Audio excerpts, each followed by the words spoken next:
absorption of compounds, and then once the chemical gets absorbed, the distribution of those compounds throughout the body. And today we're going to be talking about excretion. And then we're going to go into metabolism, which is a much longer section. So just to clarify though, excretion actually comes after you metabolize your compound, which we'll be talking about in a little bit. But I wanted to at least expose you to the principles of excretion up front, just so you get a handle of it, and just so we can get out of the dry parts of this class as soon as possible. Okay, so also after this class, I have office hours from 9:30 to 10:30, and also from 4 to 5 today. And next Tuesday, we'll have class, and I'll have office hours right afterwards from 9:30 to 10:30, but my 4 to 5 office hours are canceled. I'll email that to you all. Also, next Thursday's class itself is canceled, because I'll be in Austria and Germany. Okay, so excretion is basically how we eliminate chemicals that we're exposed to, as well as endogenous metabolites and byproducts of our body. So the three main routes of excretion that I'll talk about are the kidney, which is probably the most important route, along with feces, through the bile, and also through expiration of gases through the lungs. There's also one more through, for example, secretions out of your skin, so sweat, but we won't talk about that in this class. So again, before chemicals can be excreted out of the body, they have to be metabolized to much more polar substances, which we'll talk about and get into much more in depth today. Okay, so as it relates to urinary excretion, that's all happening through the kidneys, right? In terms of the kidney, there's various processes of excretion, including glomerular filtration, which happens here, where basically your systemic circulation, a large portion of it, is just flowing through the glomeruli. This part is extremely porous, so basically everything will flow through here except for proteins that are large. So I think it has a cutoff range of 60 kilodaltons. So even smaller proteins and almost all, basically all chemicals will flow through here, but you won't lose things like albumin or hemoglobin, for example, or entire cells won't be able to flow through here. If albumin was able to flow through here, you'd very quickly lose all of your blood pressure and die from just urinary excretion of all your blood and protein. Okay, so most of the fluid through your body will flow through the glomeruli, so this isn't really a barrier for any kind of chemical. Okay, so this doesn't go through your usual rules of passive diffusion through membranes or anything. These are like giant holes here where basically anything can flow through except for large proteins and cells. Okay, so basically all fluid would flow through here. But if that were the case, if we were able to basically urinate out 20% of our body blood volume, every time this cycles through, you would be urinating out your entire blood volume within hours, right? That would be bad. So thankfully, most of that fluid is reabsorbed back. Okay, so during this whole process, you're also getting further secretion of various chemicals, but mostly you're getting reabsorption of both fluid and chemicals, so that you're not urinating out your entire blood volume. Okay. So how does that work? Again, kidneys usually receive about 25% of the first pass of cardiac output. Among that, about 20% is filtered through the glomeruli, and we get rid of about 25 grams per day of urea through this process. So even though a huge amount of volume is going through here, about 20% of the total blood volume, over 19% of that fluid is reabsorbed back into your bloodstream.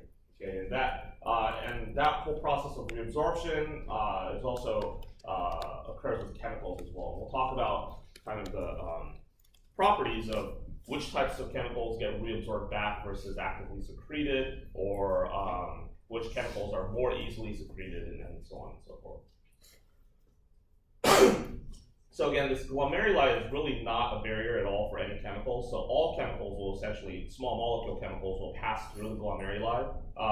And depending on whether it gets reabsorbed back or not, will again depend on their physical chemical properties. Are they ionized or non-ionized, or are they substrates of transporters for reabsorption, or are they, for example, substrates of MDR transporters for secretion into the urinary kidney tubules. The one thing that this does serve as a filter for, again, are very large molecular weight proteins with a cutoff of 60 kilodalton. So that basically includes things like albumin. Okay, so albumin is a protein that's about 60 to 70 kilodalton, so that will not go through the glomeruli. And that's pretty important. If you're urinating out protein, like if your urine is brown, right, that means there's large amounts of protein content in your urine. That probably means you have kidney failure or something's wrong with your kidneys. And you should go to the doctor very quickly. Okay, so what are the processes of tubular secretion? So tubular secretion is a process of chemicals being secreted from the blood supply through the kidney tubular cells into the tubular duct. Okay, and then tubular reabsorption is the process of chemicals being reabsorbed back up through the kidney tubules back into the bloodstream. Okay, so that has to actually cross through multiple cell membranes. So the inner cell membrane here, and then the outer cell membrane, and then an endothelial cell membrane, and then into the bloodstream, right? So that's multiple membranes that a chemical would have to cross to get reabsorbed back into blood, or vice versa from the blood into the urinary tract. Okay, so for tubular secretion, most of this is really going to happen through active transport for a lot of acids, bases, and neutral compounds in the renal tubules. And these include transporters like the organic cation transporter, organic anion transporter, so that basically covers mostly positively and negatively charged compounds. And also for neutral compounds, things like the multi-drug resistant transporter or the MRP, so MDR, MRP, we talked about these already. For tubular reabsorption, a lot of this happens through passive diffusion, again, whether your compound is ionized or not. And again, that really depends on the acidity of the urine and pH of the urine, and it's subject to the same kind of rules that we talked about for example, stomach versus intestinal absorption, and amines versus carboxylic acids, and whether or not those are ionized. So under higher urinary pH, right? So basic conditions, your carboxylic acids, for example, are going to get deprotonated and negatively charged, right? So if they're negatively charged in your urine, right, then you're not going to be able to reabsorb acids back into your bloodstream because they're ionized, right? So you're going to, under higher urinary pH, excrete more acids easily because they're not going to get reabsorbed back.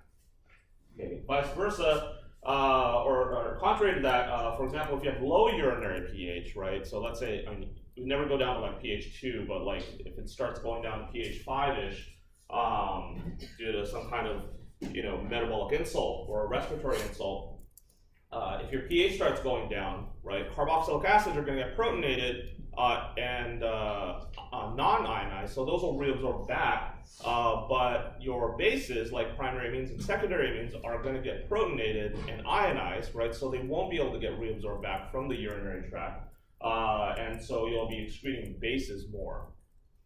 Does that make sense?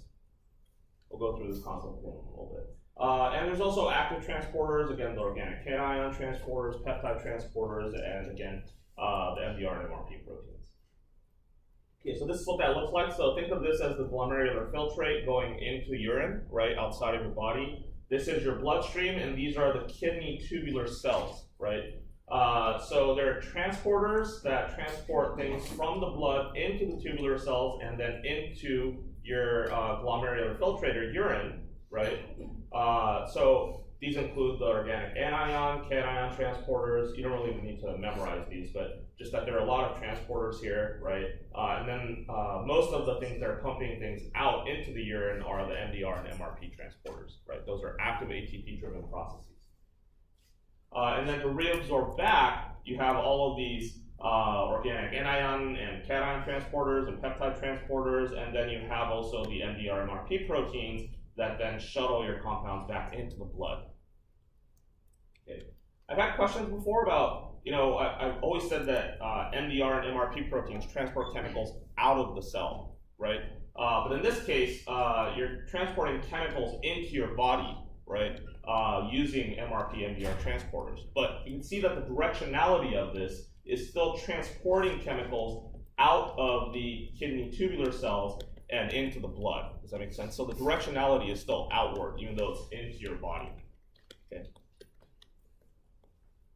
All right, so what things can actually influence the pH of your urine? So it really depends on the concentration of both protons and bicarbonate and also CO2. And so if you manipulate the levels of CO2, or if you take in more acid or you're producing more bicarbonate, that can really start changing the flux of the pH in your urine. So for example, under respiratory alkalosis or acidosis, if you, for example, are hyperventilating and your CO2 levels are going down, that'll equilibrate into less protons, and then that'll increase your pH and lead to alkalosis or basic conditions in your urine.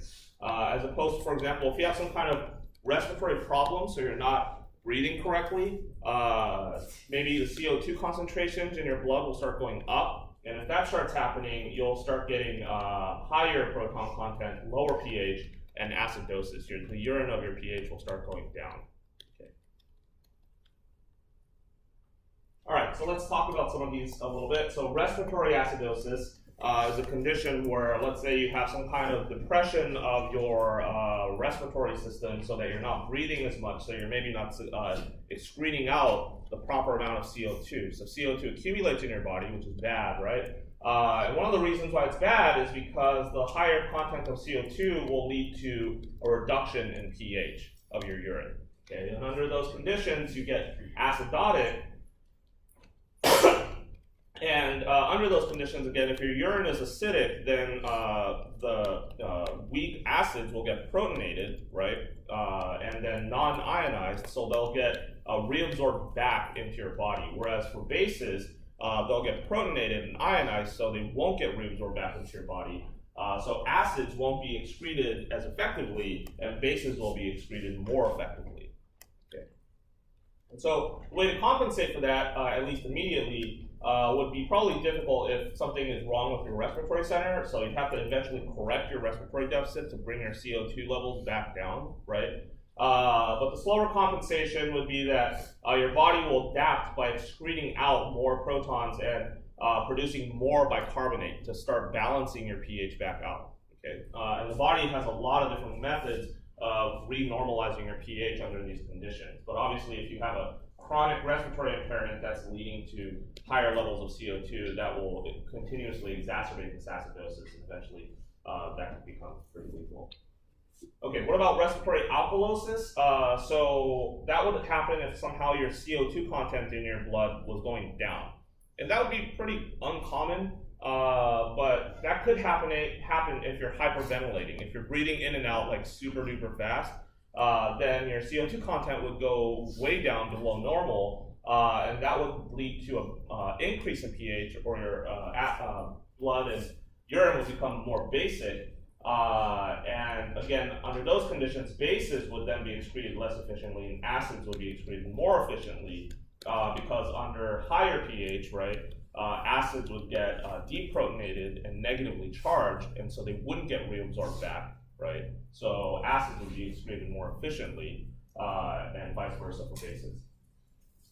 So long-term correction is stop hyperventilating. Slower compensation would be to excrete out more bicarbonate, okay, which would then restore this pH back to normal. Yeah, and then immediate compensation, obviously, if you're hyperventilating, you just have to stop. Okay, there's also metabolic acidosis. So you could have conditions where maybe you're, secreting out too much lactic acid from, over-exercising, or maybe you have some kind of metabolic disorder like type 2 diabetes, which could accumulate in acetoacetic acid, which could lower the pH, for example, if you have too much diarrhea, you could lose too much of a base, or for example, if your kidneys are somehow unable to secrete out acid, then you could lower pH and lower bicarbonate, And then the immediate compensation for that would be that the lower pH would drive respiratory responses, then reduce CO2 levels and restore bicarbonate to CO2 ratios.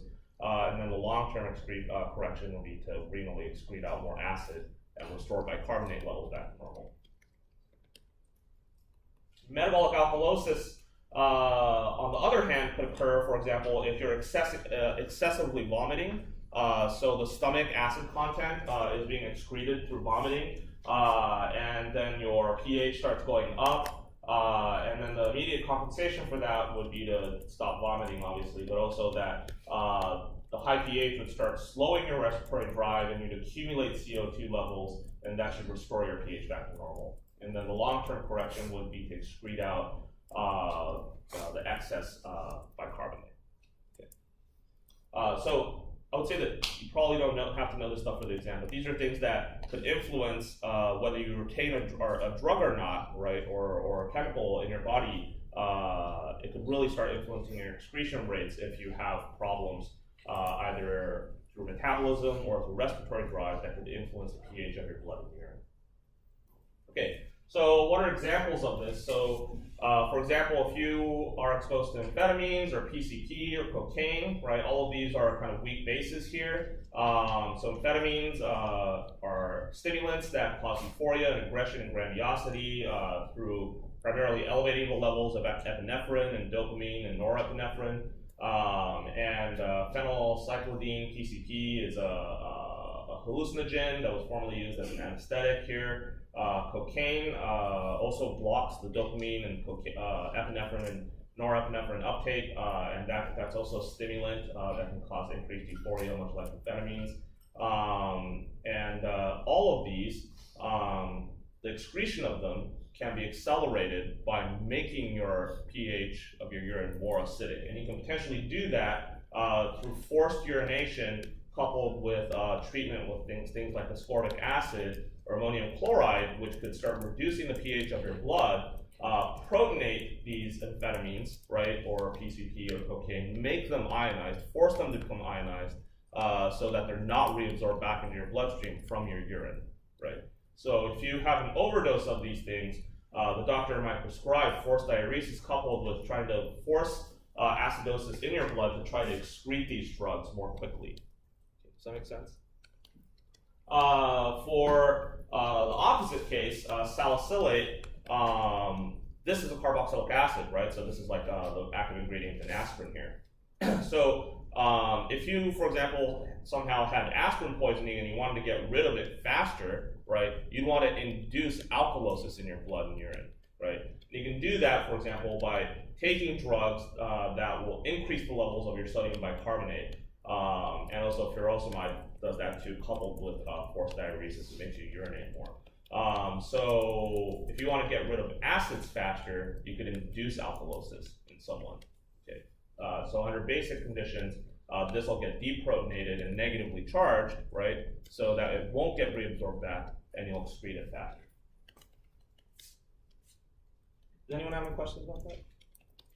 Okay, so next, fecal excretion. Fecal excretion happens primarily through the bile, and bile is produced in your liver, okay, and is exported out actively through transporters like the MDR and MRP and bile salt export pumps from your liver cells, your hepatocytes, into bile ducts. Okay, and then the bile duct will then eventually drain into your intestines and into your colon for excretion. Okay, so how does that happen? Well, chemicals can enter into the hepatocyte through either passive diffusion or through all of these various transporters like organic anion transporters or cation transporters, and they can be metabolized in your hepatocyte by all the enzymes that we'll talk about over the next several lectures into much more polar compounds. Okay, salts basically, glucuronides or sulfated compounds. And then they can be actively exported out by the MDR MRP proteins as well as bile salt export pumps into the bile duct. So imagine this is a duct here that then shuttles all the bile into your feces, into your colon. Okay. We'll talk about this later. Okay, so what are some of the things that influence retention of chemicals in your gut? So one of the major metabolites, and we'll come back to this after we talk about phase 2 metabolism and glucuronic acid conjugation, but one of the major ways that you make things more polar is by conjugating this super polar sugar called glucuronic acid. Okay, and so you glucuronidate your hydrophobic chemical, so you make it more polar because you stuck this giant sugar onto it. That becomes a substrate for MDR and MRP pumps. It gets shuttled from your liver into the bile duct and into your large intestines, where there are gut microbes that express beta glucuronidases, which can then deconjugate that glucuronic acid off of your molecule. So now it's not so polar. It's probably not ionized again. It can then get reabsorbed back through your portal blood and back into your liver, where it gets conjugated and then get into your bile and so on and so forth. This whole process is called enterohepatic circulation.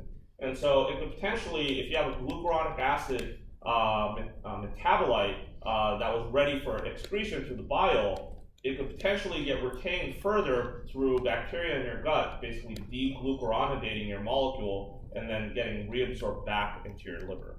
Okay. So where is that relevant? For things like diethylstilbestrol, which is classified as an endocrine disruptor. This thing stimulates estrogen receptors, and exposure to this chemical can occur through, for example, dietary ingestion from supplemented cattle feed. And from 1940s to 1970s, it was used in pregnant women to reduce complications, but it ended up actually causing vaginal cancers in daughters of women who used diethylstilbestrol during pregnancy. And this thing can get glucuronidated on either end of the molecule here, on the hydroxyl groups, to form these giant, very polar metabolites of the DES that are excretable in the bile. But once it gets into the bile, it'll get deglucuronidated back to DES, where it can get reabsorbed back. And you can end up retaining DES for a much longer period of time through that process known as enterohepatic circulation. Okay. We'll come back to all of these concepts again after metabolism.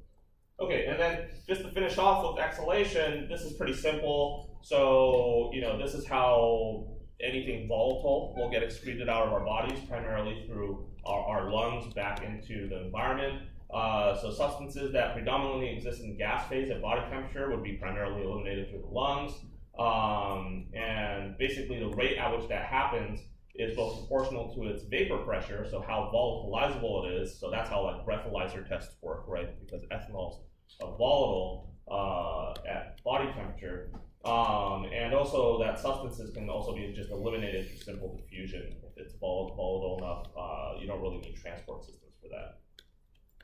And it's really kind of inversely proportional to the rate of their absorption.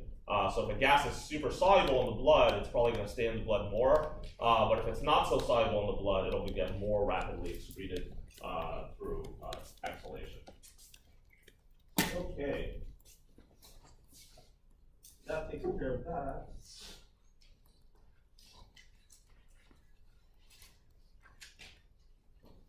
Now we get on to the fun parts.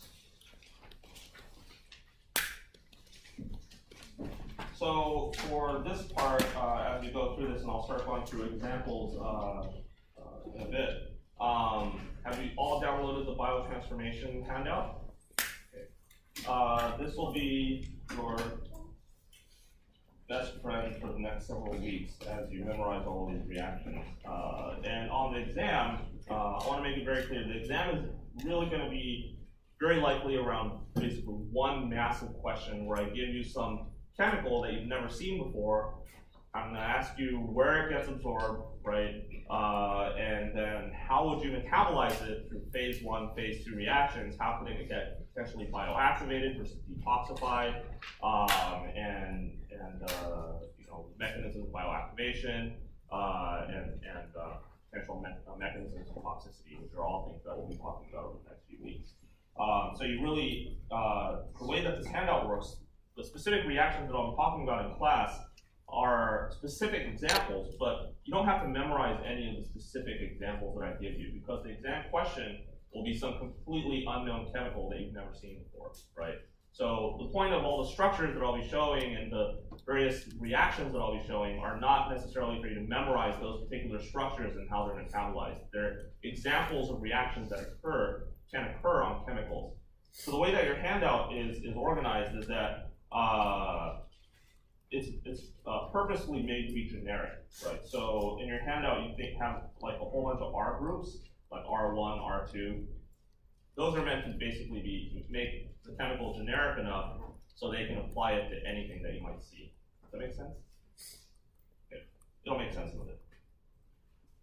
Okay, so first we're going to talk about biotransformation. So the way that we are able to excrete chemicals once we absorb them is that first we have to biotransform them to much more hydrophilic molecules. The hydrophobic molecules in themselves, we'll take them up, but we'll never be able to excrete them in that fashion through the bile or the urine, right? So you have to metabolize them through this process known as biotransformation. And eventually means that you take a chemical that's probably, was hydrophobic enough to get into your body in the first place, and you have to convert it into a water-soluble chemical by hooking onto it a much polar molecule, much more hydrophilic molecule. And that would really increase the rate of excretion. And biotransformation, even though we'll talk about a lot of examples of how you can bioactivate compounds into carcinogens and toxins, most of biotransformation is really, really meant as a defense mechanism to detoxify chemicals and get them out of our bodies. Okay, so the whole evolutionary purpose of metabolism of chemicals is to detoxify them, not necessarily to bioactivate them. It just so happens that there are many examples of bioactivations of chemicals that can happen to make them into toxicants, primarily in the various reactive electrophiles. Okay. And this is a toxicology class, so we're obviously emphasizing the many, many examples of bioactivation and toxic mechanisms of action, but the majority of biotransformation was evolved so that you can detoxify chemicals and excrete them out of your body safely. Okay. All right. So this basically summarizes what happens during the whole process of metabolism of chemicals and then excrete them. So we'll be going through each one of these kinds of phases over the next several lectures. Okay, so the first thing that happens if you have some kind of lipophilic chemical, so R's are meant to represent just generic rest of the structure, so think of this as like a carbon alkyl group or some kind of aliphatic chain or a ring structure or something. The first thing you have to do is phase 1 metabolism. Okay, so phase 1 metabolism usually puts on some kind of slightly polar handle onto your molecule. Now, phase 1 in itself is not going to be sufficiently polar, create a polar enough compound for you to excrete it. Okay, so eventually you need to go through what's called phase 2 metabolism, which will then take that little handle that you put on your molecule and then conjugate a really, really polar molecule onto it, like a sulfate or a glucuronic acid or glutathione, for example. And these things are now really, really polar, right? Like a sulfate here is going to be permanently negatively charged here. Glucuronic acid here is a weak acid, but it's a gigantic sugar with a whole bunch of polar groups sticking on it. And glutathione is a tripeptide, right? That's going to be very, very polar. So whatever you hook that onto, it's going to force it to become more polar, right? And all of these metabolites you can then subsequently excrete either to the urine or the bile. Okay. So usually phase 1 reactions involve some kind of oxidation step on your molecule, whether it's introducing a nucleophile like a hydroxyl group or an electrophile like an epoxide, right? So you guys have all heard of nucleophiles and electrophiles, right? Okay, so a hydroxyl group, right, an electron rich, and it can act as a nucleophile that can attack electrophilic substrates to sulfate or glucuronidate them. An epoxide here is an electrophile, right? So these carbons right here, the electrons are being pulled towards this oxygen, so these carbons become extremely electrophilic, right? And nucleophiles can attack here to then open up this ring to form whatever atoms. So for example, glutathione in this case, the thiol, the SH group is going to be nucleophilic and attack this electrophile epoxide to open up the ring, forming this glutathione conjugate. Okay. Don't worry, we'll talk about this in infinite detail. Okay, so with phase 1 and phase 2 biotransformation, Again, the whole point of this is it's a major defense mechanism for us to take, if we absorb in chemicals, to be able to excrete them by making them more polar and excretable. Most of metabolism happens in the liver, and most of the enzymes that work on phase 1 and phase 2 metabolism is expressed in the liver. And that's why first pass metabolism is so important for detoxification and toxicants, because most of this phase 1, phase 2 metabolism is occurring in the liver, much less so in the lungs, small intestines, and the rest of your body. Okay. There is metabolism that occurs in every single organ, but by far the liver is the most, the biggest source of xenobiotic metabolism. And most of this biotransformation occurs within the cell, in the hepatocytes, in the endoplasmic reticulum, or the ER. Okay, so what's the problem, right, with phase 1 reactions and phase 2 reactions? The problem is a lot of times, these are oxidation reduction steps, and you're potentially forming a bunch of electrophiles. Okay. The problem with electrophiles is that biology, life, is filled with nucleophiles. Okay, so like amino acids like serines, lysines, cysteines, right? They have nucleophilic head groups on the amino acids, and these are all amino acids that make up proteins, right? So if you form an electrophile, like an epoxide, during phase 1 and phase 2 metabolism, potentially these nucleophiles can attack those electrophiles, and you can, for example, induce protein adducts, right, which can disrupt protein function and cause a whole bunch of different pathology downstream depending on which protein you end up hitting, right? Does that make sense? Another major source of nucleophiles in biology is DNA, right? The DNA bases are made up of purines and pyrimidines that have, for example, primary amines on them that act as nucleophiles that can attack electrophilic metabolites that you might create during phase 1 and phase 2 metabolism, leading to DNA adducts, right? These are irreversible covalent adducts that form on DNA that can cause DNA mutations. And if you accumulate enough of those mutations, you might end up mutating a tumor suppressor, an oncogene that will then start, really causing oncogenic and cancerous effects, right? Does that make sense?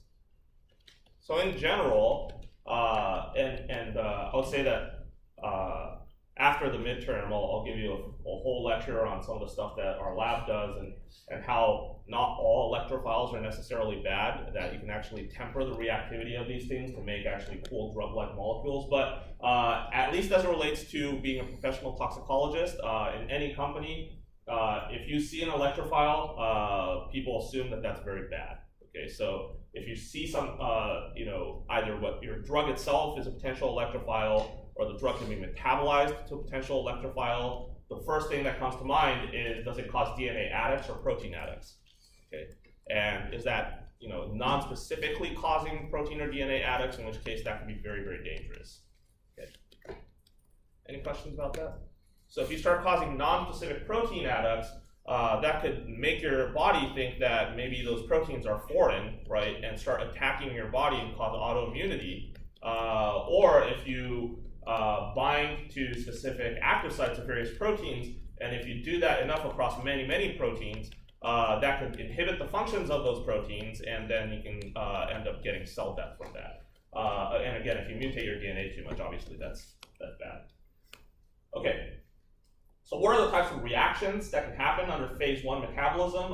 This is all from your handout, but this is kind of the comprehensive scope of what phase 1 metabolism can do. And you can see that a lot of these are actually driven through this enzyme called CYP that we'll talk about next, but there's also various other important steps. But you can see that a lot of these are oxidation reactions, right? So epoxidation, hydroxylation, oxygenation of heteroatoms here, converting the sulfur to an oxide form here, or oxone form here, or even dealkylation reactions, and sometimes you can even get reduction reactions, which we'll talk about in a little bit.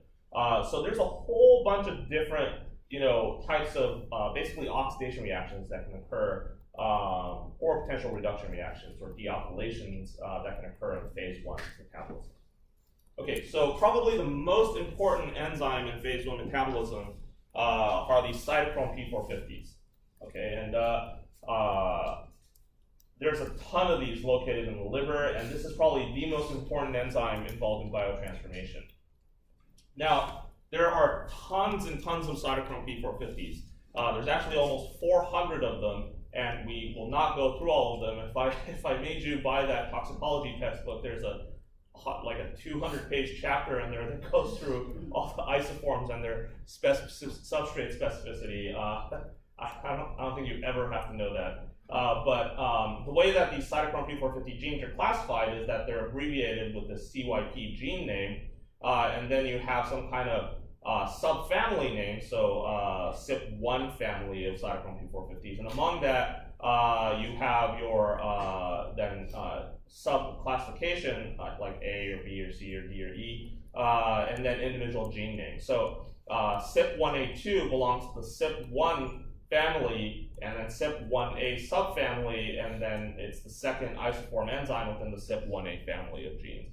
And so probably the most important one of these is CYP3A4, which is the most abundant cytochrome P450 by like orders of magnitude in your liver. And it also has the broadest substrate specificity, so it can metabolize, probably on the scale of millions of types of chemicals.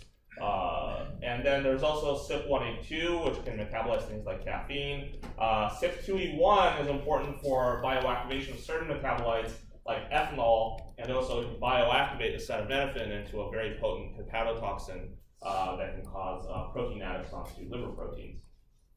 Okay. Cytochrome P450s are all located in the endoplasmic reticulum. These are transmembrane proteins on the ER, and they're all heme-containing proteins. The catalytic site is all driven through iron chemistry and iron redox chemistry. They don't just work on drugs and chemicals that we're exposed to from the outside. They also have very critical functions with endogenous substrates and metabolites in our bodies. And it's not really clear exactly what the endogenous substrates of a lot of these cytochrome P450s are, but nonetheless, they have been shown to work in biosynthesizing or degrading steroid hormones, bile acids, various vitamins and fatty acids, and they're also important in producing various immunogenic fatty acid-derived prostaglandins and nicosanoids.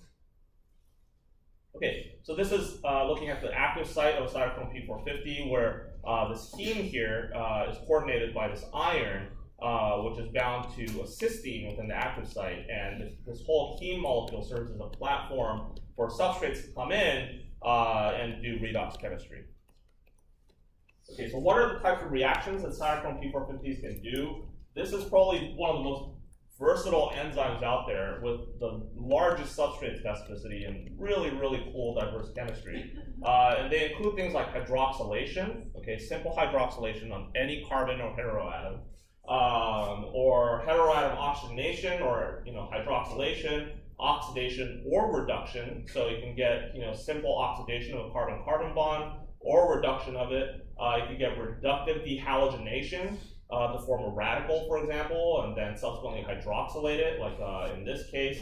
And this is a major mechanism for example, bioactivating carcinogens like carbon tetrachloride, which is used in dry cleaning, or chloroform, which was used as an anesthetic.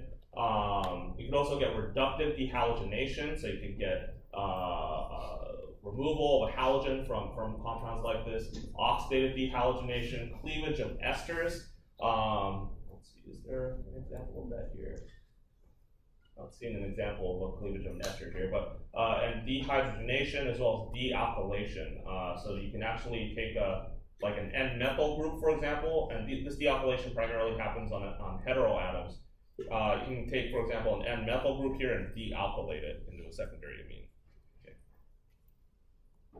Okay, so what's the catalytic process of this? So, you don't necessarily need to know this for the exam, but knowing the general mechanisms of catalysis will really help you in understanding the diversity of reactions that you can apply to a chemical based on the reactivity of this enzyme.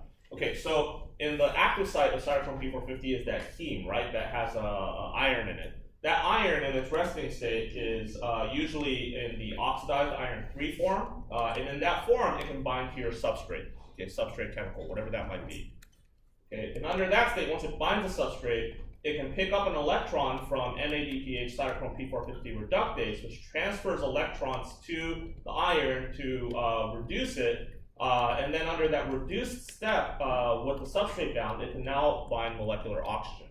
Okay? And that oxygen binds to the heme, and then the substrate is right above it.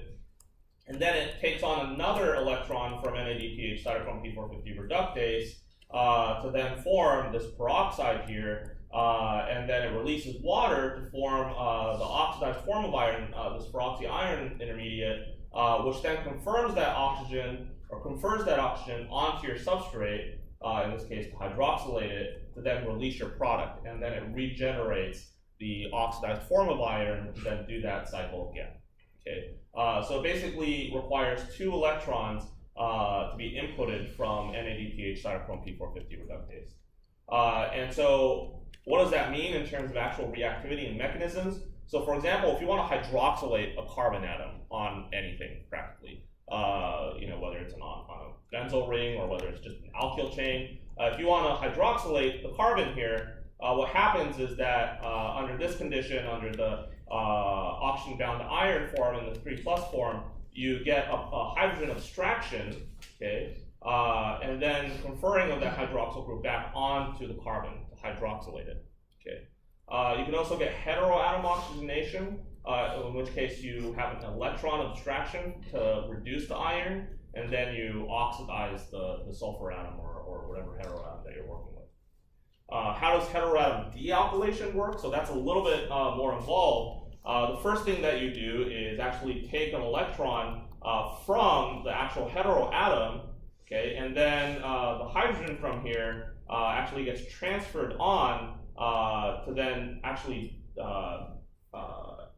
have a proton and electron abstraction from the alpha carbon here next to the heteroatom. You actually hydroxylate that heteroatom here, okay, and this rearranges to then kick out the compound itself, leading to the formation of this aldehyde here and this dealkylated product.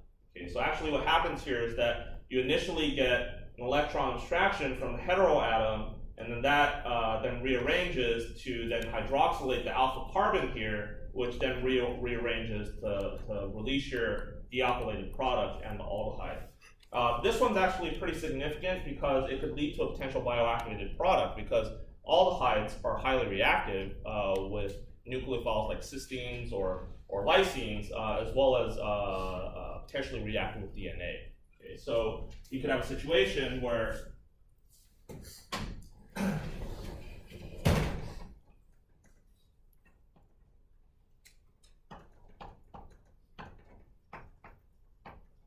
so basically what ends up happening is that you hydroxylate this alpha carbon next to your heteroatom, okay, and then this rearranges, kick this out, leading to your dealkylated product, right? The primary amine. But from this rearrangement, you now created this aldehyde, right? And aldehydes, this carbon is highly electrophilic, right? And nucleophiles like amino acid, nucleophiles and DNA nucleophiles can attack that site and form adducts on the proteins in DNA. So whenever you do a dealkylation step, very likely you're going to be creating an aldehyde. Unless this thing is a secondary, unless something else is attached to it, like for example, if you had that, this would actually be a methyl group here. So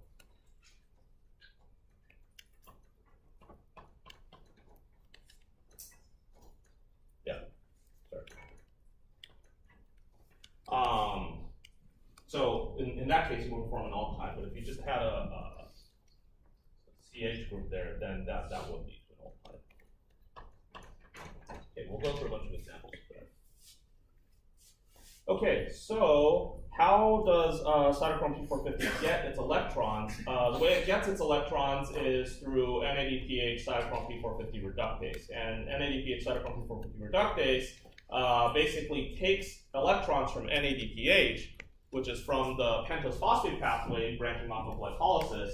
And NADPH is really the primary way in which we do kind of redox chemistry within the cell. It's the primary source of electrons for doing a lot of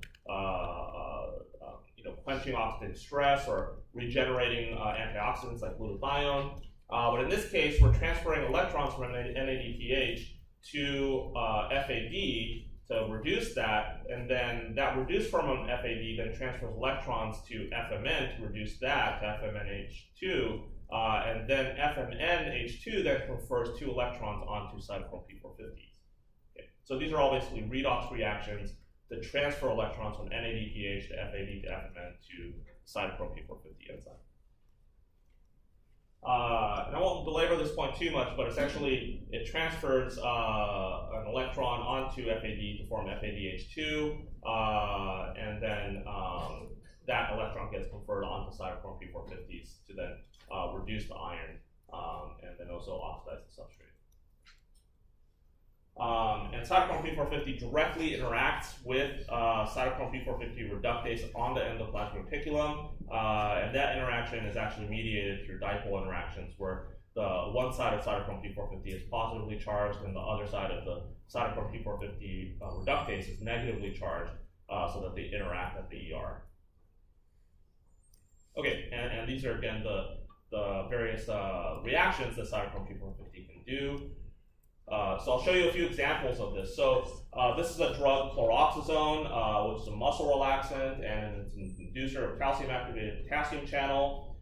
In this case, cytochrome P452E1 can hydroxylate at this position here. Okay. And this particular isoform can hydroxylate here, but there's probably another cytochrome P450 isoform out there that can hydroxylate here, or oxidize this heteroatom here. You can do a whole bunch of things, right? And like I said, I don't need you to know the specific isoforms, right, and what they do specifically, right? So any cytochrome P450 taken, all together could oxidize it anywhere on this molecule. Okay? But this is just one example of that. You can get a hydroxylation reaction here. Coumarin, for example, you can get another hydroxylation reaction here. Coumarin is an aroma-enhancing chemical in pipe tobaccos and certain alcoholic drinks. But can have some hepatotoxic effects. Interestingly, I don't know if you noticed this here, coumarin is actually an electrophile in itself. So this is potentially protein addict causing. So this alpha-beta unsaturated ketone here can undergo Michael addition by a cysteine to form a covalent addict here with a protein through cysteine thiol chemistry. Okay, methylphenatoin is an anticonvulsant. In this case, you can get a hydroxylation reaction here. So these are just simple hydroxylation reactions. So if you get any kind of chemical, right, probably the easiest thing that you can do to it is just hydroxylate it, right, with a cytochrome P450. That's like a freebie that you can use anywhere. Okay, with chlorobenzene, for example, you can use cytochrome P450s to form an epoxide here, okay? Or you can, for example, just hydroxylate here. This epoxide could also spontaneously open up to just form this hydroxyl, or you can epoxidate here or wherever on the molecule on a double bond. Okay. For epoxidation, though, you absolutely need this double bond. Okay. You could also get heteroatom oxidation to the sulfone, for example, with omeprazole, which is a proton pump inhibitor for treating acid reflux. You can metabolize that by just oxidizing the sulfur using the cytochrome P450. Or, for example, in this case, you can get a heteroatom oxygenation, okay, with this nitrosamine here. Or, for example, with this muscle relaxant, you can get heteroatom oxygenation. Okay. So these are simple oxidation steps. You can also get oxidative desulfuration. So parathion is a pesticide that's now banned because it's super duper toxic.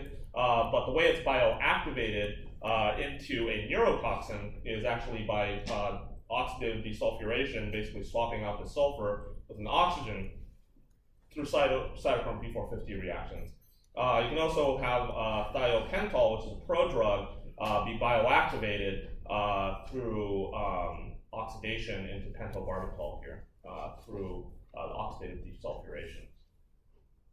You can also get, for example, oxidation of amphetamine to phenylacetone through oxidative deamination here, or where you hydroxylate and then rearrange to kick off the amine. These are additional examples. Ooh, this one should have an oxygen here. It doesn't suddenly appear here. But in this case, you can get O-dealkylation, okay, for example, ethoxyresulfurin. And this one here, you can dealkylate, right? But again, you form this aldehyde here. Okay. So the intermediate to that, right, is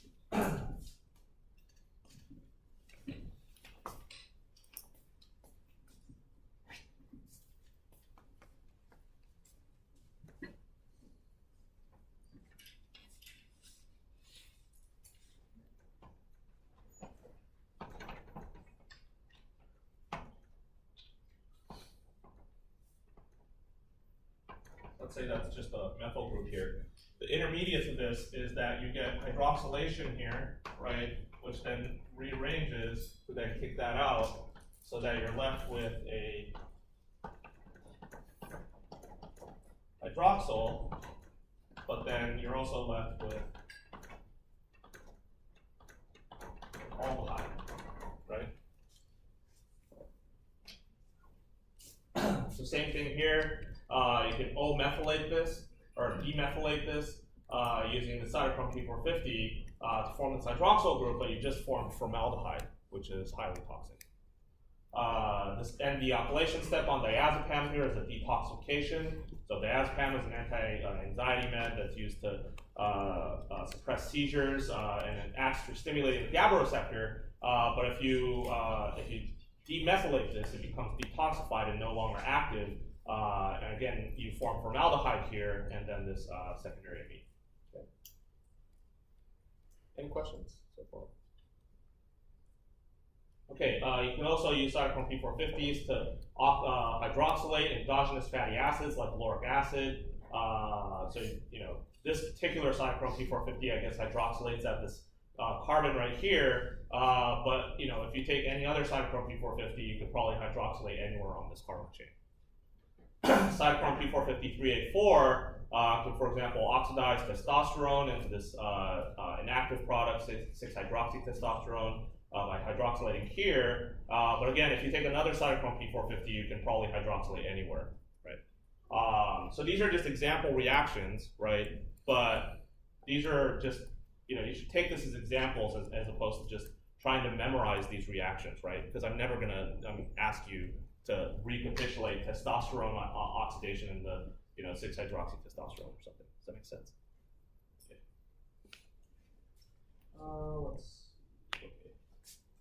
So let me just go through this real quick before we go into examples. So probably let's just go through a few of these cytochrome P450 families.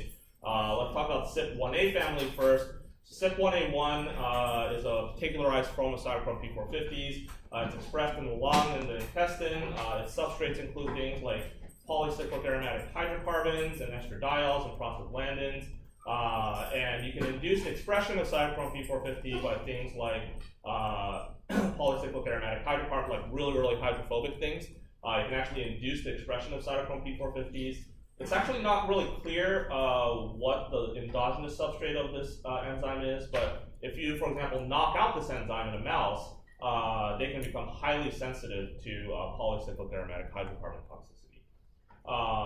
Probably because this is detoxifying polycyclic aromatic hydrocarbons. CYP1A2 is primarily expressed in the liver. Its substrates include things like aromatic amines. It's less inducible than CYP1A1, but there's clearly some kind of endogenous substrate here that we still don't understand, because if you knock this out, the mice don't really survive. They have a really compromised immune system and smaller lungs. So it must be oxidizing some endogenous substrate that we don't understand that leads to immune function and development somehow. So this also, though, metabolizes a whole bunch of exogenous chemicals as well. Okay, so why does this matter? So we have various cytochrome P450s like CYP2E1 that can, for example, detoxify alcohol. So alcohol, you can hydroxylate that with cytochrome P452E1. and then you could get spontaneous loss of water to form acetaldehyde, which is why you get that flush reaction from alcohol. And then aldehyde dehydrogenases downstream can then form it into acetic acid, and eventually you can excrete that. The other major route is alcohol dehydrogenases, which many folks have a polymorphism in that makes that not so active, and then you can get more susceptibility to alcohol poisoning. But nonetheless, the competing reaction here is that alcohol dehydrogenase can also form acetaldehyde directly. Now, why does that matter? So one thing that you should not do in college is if you drink and you get a hangover the next day, you should never ever take acetaminophen. Okay, the next day you can take like ibuprofen or other drugs, but acetaminophen is actually induced by alcohol. CYP2E1 is induced by alcohol. The expression of it goes way up when you drink alcohol, and then CYP2E1 can bioactivate acetaminophen, which the structure is shown here, by oxidizing this ring into a quinonamine, and then NADPH cytochrome P450 reductase can then reduce that to form this semiquinone or this radical here, and that radical can cause protein and DNA damage because it's highly reactive. This can actually cycle back to form the quinone imine by reacting with oxygen to form superoxide, which then degenerates into hydroxyl radicals, which can also oxidize DNA and proteins and cause protein and DNA damage, as well as oxidize lipids and destroy your lipid bilayer. Okay, and all of that, if you get bioactivation through CYP2E1, and this really specifically happens through this particular isoform of CYP2E1, you can get hepatocellular necrosis, cell death, and liver damage. So, in fact, acetaminophen would never pass the FDA right now because it's one of the most potent hepatotoxins out there. And you have a basal level of CYP2E1 all the time in your liver, and so when you take acetaminophen, you're always causing this to a low extent. But when you drink the night before, it will jack up the levels of this transcriptionally, like to really high levels, bioactivate acetaminophen into this highly potent reactive oxygen stress causing molecule that also forms this semi-radical that causes protein and DNA damage directly. Okay, so this could directly adduct onto proteins. It can also oxidize or adduct onto DNA, and in addition to that, through what's called the semiquinone cycle here, where you're constantly generating this quinone radical, which then goes back to the quinone. It can react with molecular oxygen to produce hydroxyl radicals, which is the definition of oxidative stress. And that hydroxyl radical can just oxidize a whole bunch of proteins and DNA and cause protein damage and inhibition, but also DNA mutations. Okay, and it can also peroxidize lipids, which will destroy your lipid bilayer and your cells will lyse. Okay, so all of that is bad. And because this enzyme is primarily in the liver, your liver takes the brunt of the damage. Any questions about that? Okay, so let's go through some examples.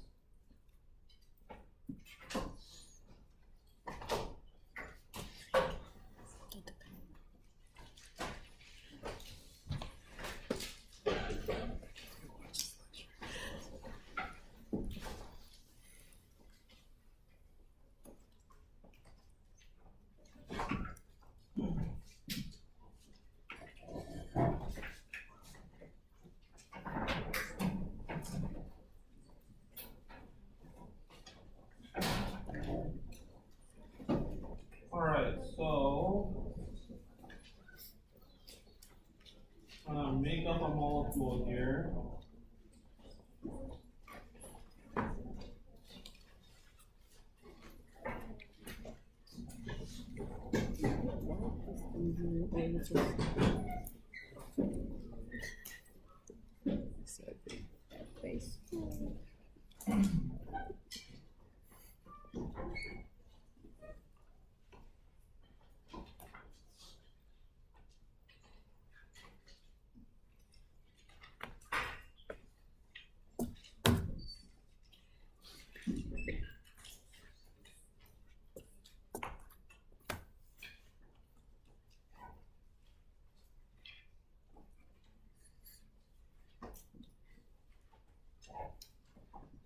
Okay. So let's say that you develop this drug that causes euphoria and happiness and addictiveness, and you start selling it on the market, and you make $1 billion off of it. But it starts causing cancer in a lot of the people that you give it to. Okay, so first of all, where do you think this molecule would be absorbed if you took it orally? How many of you think stomach? How many of you think intestine? Good, because of the means-on molecule, right? Okay, so you just learned about cytochrome P450. So tell me how you can potentially detoxify this thing. How would you metabolize this thing?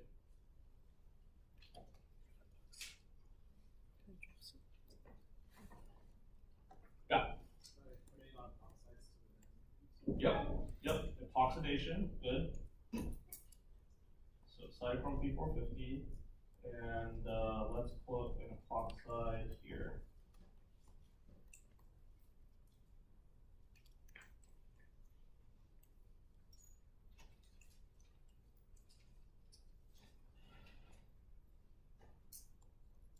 So on an exam, right, or whatever quiz questions you might get, you don't have to draw out the whole molecule, but you have to draw out enough of the molecule that I understand what part of the molecule you're talking about. Does that make sense? So, like, you can't just draw out a benzene ring with an epoxide on it, because I don't know what you're talking about. Also, so epoxidation through cytochrome P450 happens on a double bond. It can happen on any carbon-carbon double bond. Okay? But when you epoxidize that, you lose the double bond. Okay? So make sure that, the structure is drawn correctly. But it's not like you lose the other double bonds on the molecule. Right? So you just have to make sure you're drawing the actual product correctly to get full credit for something. Okay, so that's an easy one. What's an easier one that you can always do that we just talked about? Yeah. Yep, or hydroxylate, right? So we'll just, I guess, also use that same ring.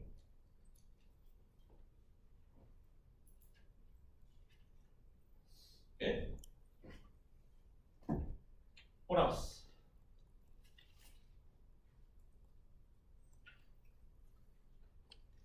Yeah. Yes.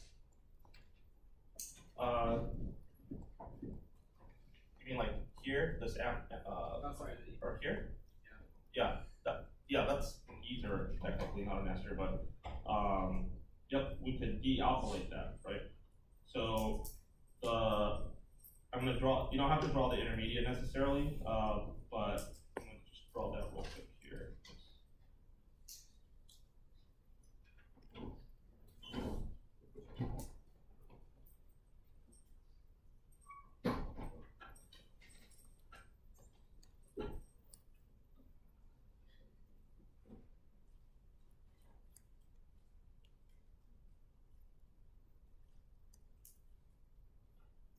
So what that'll lead to is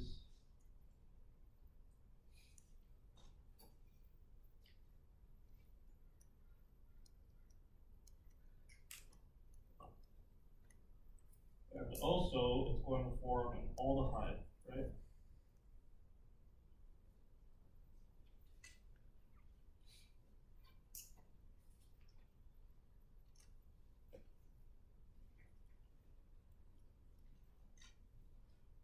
So whenever you draw these reactions, you need to be able to draw out the enzyme that does it, right?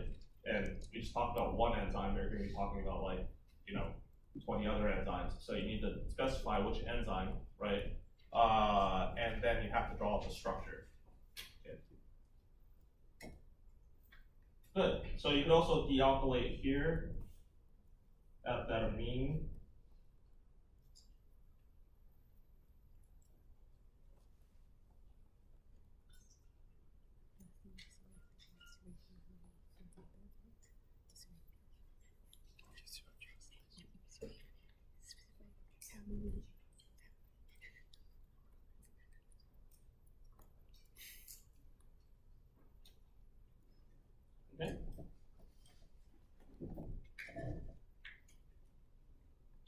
Okay, so we drew up a whole bunch of structures, right? Now, a lot of these are detoxification steps, okay, or towards detoxification. You wouldn't be able to excrete out any of these on itself without the phase 2 metabolism part that we'll talk about next week. But some of these are bioactivated and can potentially become carcinogens. Okay, so we talked about kind of two reactive moieties, right? Electrophiles that I talked about just now. So what are two? Give me an example of a bioactivated product here that can potentially add up onto DNA or proteins. Yeah. Yep. Yeah. So this aldehyde that we just formed here, right, and this aldehyde that you formed here are potentially bioactivated metabolites of this compound, right? What's another one? There's one more. Yes, the epoxide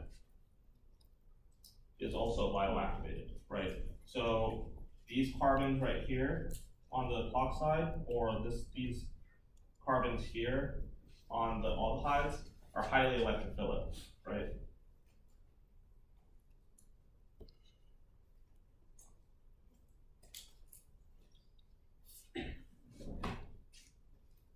You can also get oxidative dehalogenation of this molecule.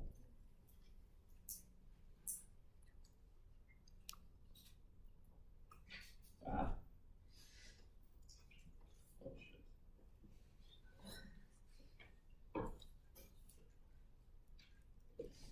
You all know what this is. I just remove the chloride here and put a hydroxyl group on it.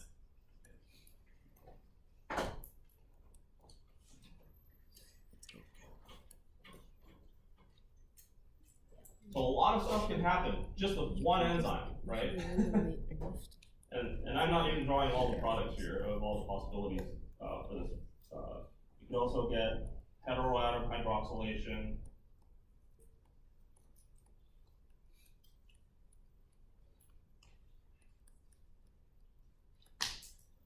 Right. That's just one enzyme. Okay, yeah, so that's good. So on an exam, you won't have to draw all the possibilities. I'll probably call you to draw out like 4 to 5, possibilities. And this is just with one enzyme. Once you learn like 20 other enzymes, it'll be really easy to make like, a ton of metabolites. Yeah? Can multiple of these happen at the same time or on an exam or in reality? Okay, so in reality, yeah, you can get like, these are just total examples, right? But you could have, put an epoxide anywhere on any of the double bonds here. You could have hydroxylated literally anywhere on this molecule where there's a carbon, right? Where it allows, obviously, you can't have like more than 4 things branching off the carbon. But yeah, there's tons of possibilities here that we're not necessarily drawing out, and all of those are correct answers, right? But you can't, draw like, completely impossible stuff like that, right? Like if you do that, then you're not going to get any credit. That's why you need OChem for this class. You just need to at least understand general rules of chemistry. Yeah, and also for the exam, you can't just hydroxylate your molecule 4 times and call that 4 metabolites. Sorry. Yeah. How likely is it to form that epoxide on the aromatic ring? Yeah, so that's a really good question, right? So yeah, and it's important to note that, so if you take any chemical out there, you can probably figure out a way to bioactivate it, right? Now, does that happen in real life? Probably it does to a certain extent. But what you don't know unless you actually do the experiment in a mouse or a rat or some living organism is that you don't know what proportion of these metabolites are being formed, right? Or, in real life, you may not necessarily be getting hydroxylation on every carbon center. Probably most, but, not all, right? So all of these different types of possibilities in metabolites are competing reactions. And some metabolites might dominate, right? And so if one of the dominating reactions was the epoxide, that would be highly concerning, right? Or the aldehyde. But it may not be. Maybe 99% of your metabolites are this guy, which would be totally fine. It would be on the path of detoxification, right? You'd have to actually do the experiments for that. But at least for here, you want to be able to at least envision, right, all the possibilities. And to a certain extent, they're probably all happening. It's just a matter of which ones are dominating, right? And thankfully, even with these bioactivated metabolites, we have detoxification pathways that we'll learn about that can deal with that. So for example, there's an enzyme that we'll learn about next Tuesday called an epoxide hydrolase that can open up that ring into a diol so that it's no longer toxic. Aldehydes can also be detoxified by glutathione conjugation, right? So there's definitely alternative protective mechanisms so that you're not just accumulating these types of toxic intermediates, because if you didn't have those additional detoxification pathways, you'd just be accumulating epoxides all over the place, right?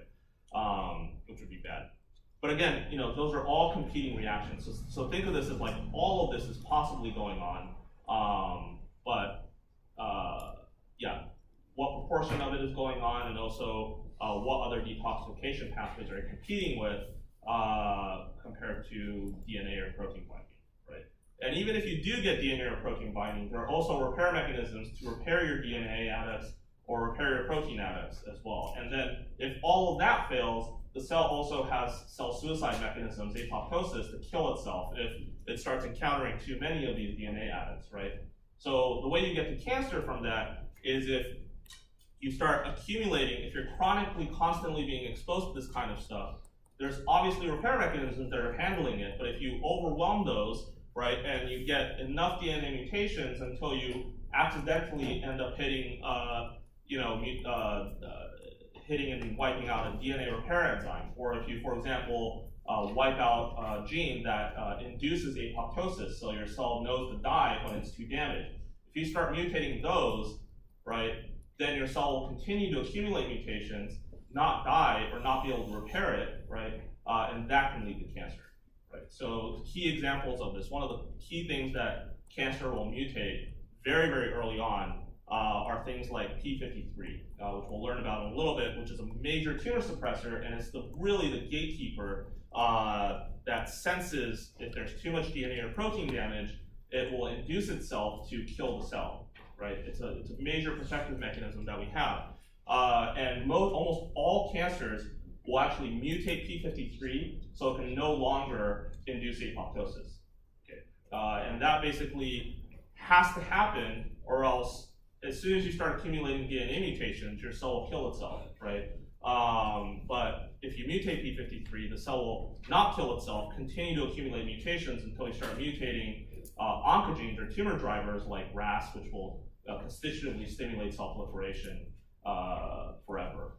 So you then wiped out your cell death pathways by mutating the gene, and you've now also mutated another gene to constitutively activate cell proliferation. Okay, so that's one example. Let's do one quick more since we have 5 more minutes left.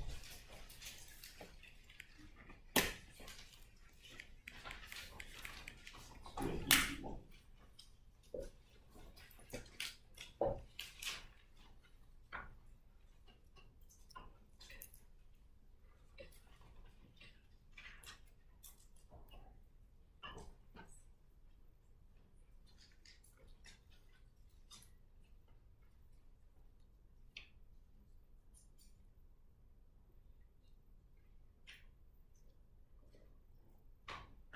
Okay. Give me a few choices.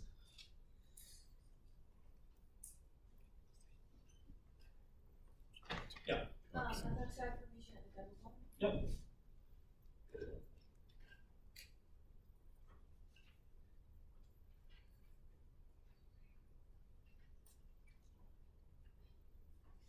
Okay. That's bioactivated, right? What else? Yeah. Didn't that oxide form in that ring? Yep. That would not be a second. You couldn't use that if you use that as an epoxide on the example. Yeah, it's possible. Whoops. So, stay there, no double bond there, right? Okay, good. Another bioactivated product. Oh, and let's see, if you all have your handout up, if you look at the last page of your handout,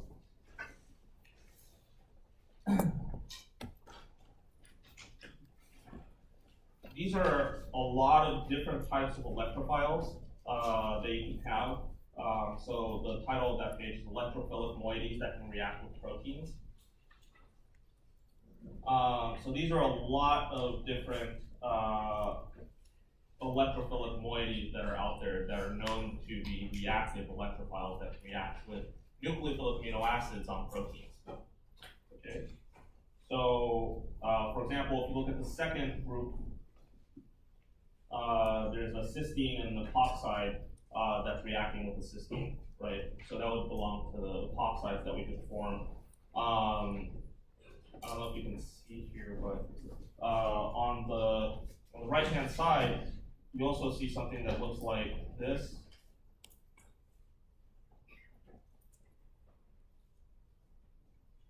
Where cysteine can potentially add on here for a Michael addition. Where do you see that in this molecule? Right here, right? You see this alpha beta unsaturated ketone here, right? So this carbon here is a potential electrophile that cysteine can add onto, right? So this carbon here, so this molecule in itself is already potentially bioactivated, right? Or not bioactivated, but it's a potential toxin, right? It's a highly reactive electrophile that can form cysteine atoms in itself. Okay, 2 more minutes left. What else? Give me the easiest one. Hydroxylation.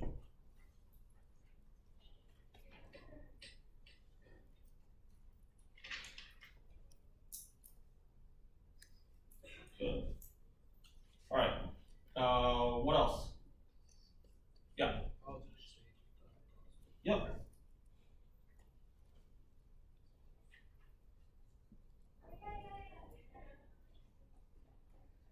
Good. What else?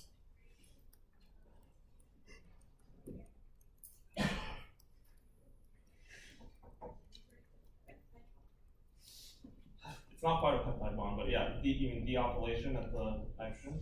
Yeah.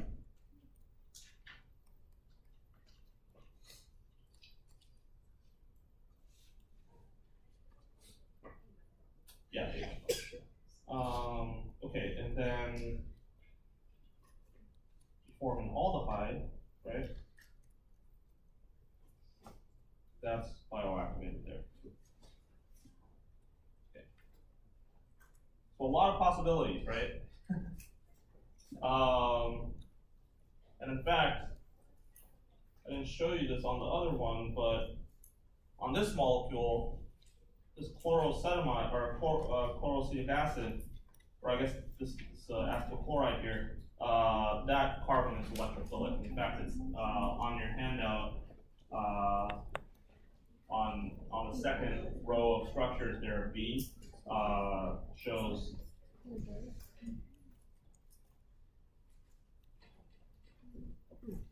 this structure here on your last page of your handout, and this carbon is electrophilic, so that also was potentially already active. Yeah? On the right hand side, the bringing 2 oxygens, is the carbon in the middle and as well, since it has the No, I don't think that carbon is, but you can potentially open up that ring by oxidizing it. Yeah.